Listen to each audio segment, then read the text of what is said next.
I've not a thing. What you did, I never thought of. Let me think about it. Trapped in your mystery. Certain things I can get so lost. I was never looking for that perfect love. I'm sensitive, it's way too much for any living human touch. We connect, we play, we connect, we play.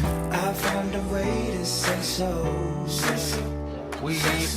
I found a way to let you know.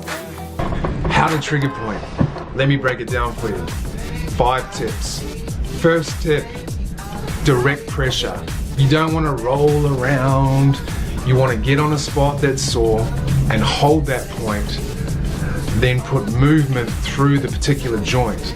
So that could be raising the arm, that could be turning the head, moving the foot. We want movement to engage the nervous system. There's a whole bunch of science about that. You've heard me talk about it. The next piece is you want to breathe deeply, expand the rib cage, breathe into the belly, in the nose, out the mouth. Once again, affecting the nervous system. Wait for the release. Be patient.